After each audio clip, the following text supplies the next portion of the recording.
which utilizes the all the overness of so the prompt still life of that time.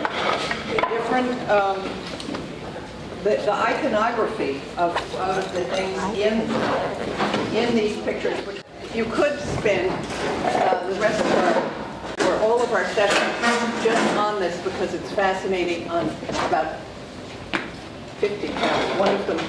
One of them being the iconography and the meanings of the symbolism of the brevity of life,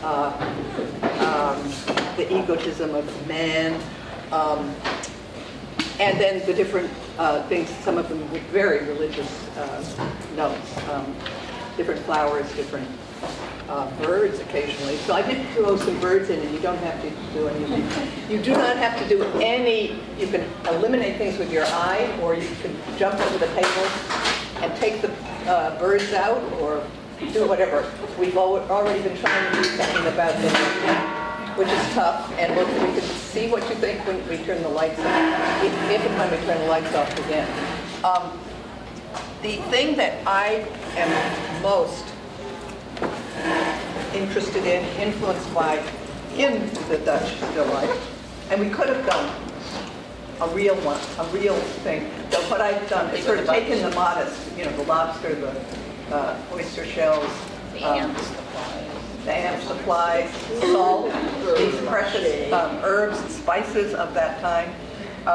But I decided, rather than do that, I was going to go the kind of the other way, which is make what is very luxurious and prosperous related, very modest. Onions, the shells are there too. Melon has a special meaning. Melon relates to moderation, and the slicing of melon is to make you think of that.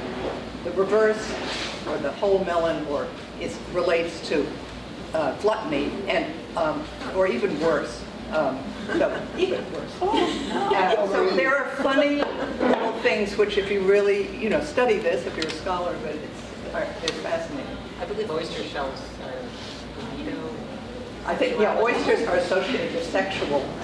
Yeah, I mean, just isn't there some phrase, oysters?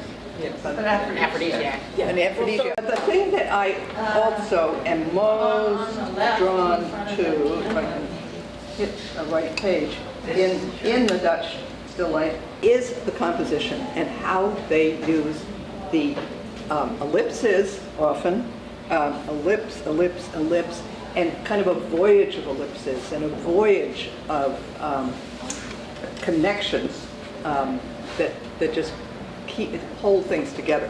You can look for those. I did not set these up in an exaggerated form of this, and you can see how fun it would be actually to do one, do a real pronk Stillleven. But we are doing our own kind of twisted version. So pick and choose. If you're overwhelmed, I don't know why you would be. If you're overwhelmed, find a slice of melon. Find a slice of melon. The moderation. Go to a separate table, and go to another table. Go into another classroom. No. So, in other words, pick what you want. Do as little as you want or as much as you want. I also put this up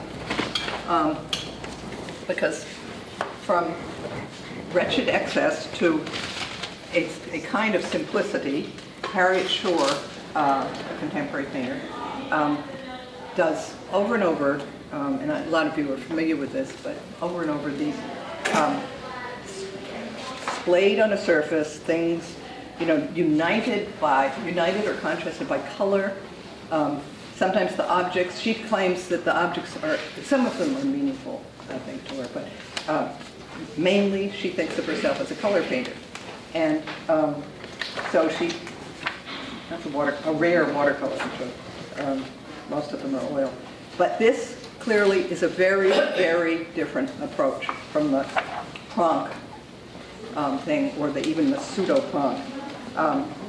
So this kind of splaying things out, making a grip across the canvas, sometimes with very odd objects in it. I mean, sewing machine, toys. Some of them are, you know, here the shadows clearly are nice. I mean, this she probably thinks of as an abstraction also. So I know a lot of you have looked at this before, but take a look, because if you haven't considered this approach, it's a good eye-opener.